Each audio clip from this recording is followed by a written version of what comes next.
Title: The Forgotten Map. Lena Walker sat alone in the dimly lit library of her small, underfunded college, the weight of years spent in academia pressing down on her. She'd been stuck in the same routine for too long, teaching the same tired lectures on history, struggling to publish research that never seemed to make an impact. Tenure was slipping farther out of reach, and with it, any hope of ever truly making her mark in the field. The walls of academia felt more like a cage every day, and the constant stress of student loans only made the world seem smaller. Her relationship with Ethan, her boyfriend of 5 years, had become strained.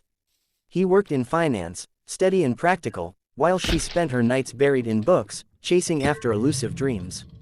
Their conversations had become shallow, filled with half-hearted promises of vacations that never materialized and quick exchanges before she retreated into her work. It was on one of these late nights, as Lena sifted through a forgotten collection of old books, that she found it, a map tucked inside the pages of a leather-bound volume. The map was unlike any she'd seen before, torn, weathered, and showing the location of an island that appeared to be lost to history. No name, no modern record of it, just an island in the middle of nowhere.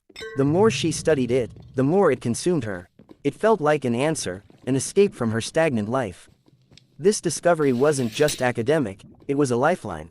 The island was rumored to hold an artifact, an ancient relic with the power to alter history itself. Lena's heart raced. She imagined the papers she could write, the recognition she would finally get, the doors that would open. But as she quickly discovered, she wasn't the only one searching for it. The first sign that she wasn't alone came when a name kept popping up in her research: Jonas Westbrook. A wealthy entrepreneur with a history of funding dubious expeditions, Westbrook had been chasing after the island for years, hiring researchers, treasure hunters, and even mercenaries to track it down. His motives were clear: power, control, and the riches that came with owning something as significant as the artifact. Lena could already feel the pull of the island, its mystery unraveling before her eyes. But as the days passed, she began to wonder whether she was chasing something more than just academic glory. Was it really the island that had consumed her, or was it the thought of what the discovery could do for her? The pressure to prove herself, to finally justify her years of hard work, had taken over. She had to find the island. She had to get there before Westbrook did. Lena reached out to Alex Asterisk, a treasure hunter she had met once at a conference, known for his wild, dangerous pursuits.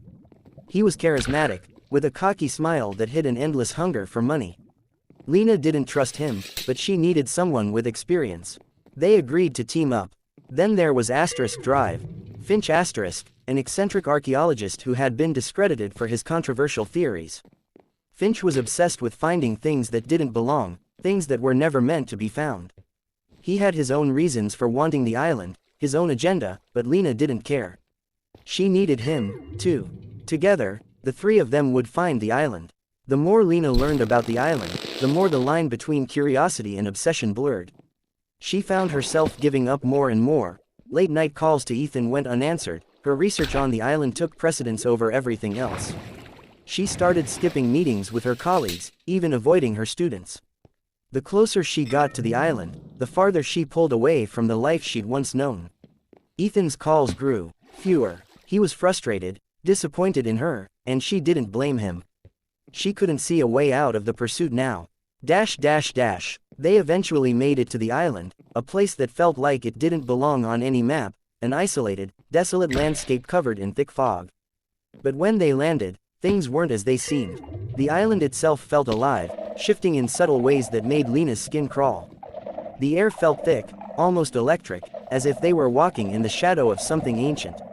And then there were the dreams.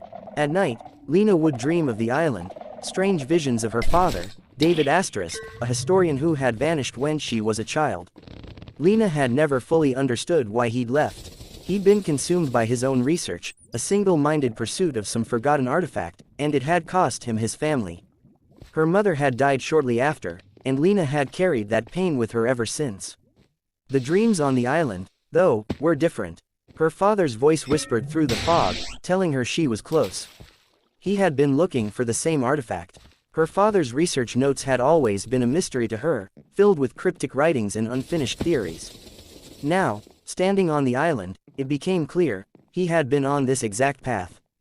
The very path Lena was walking. As the team moved deeper into the island, the artifact was closer than ever.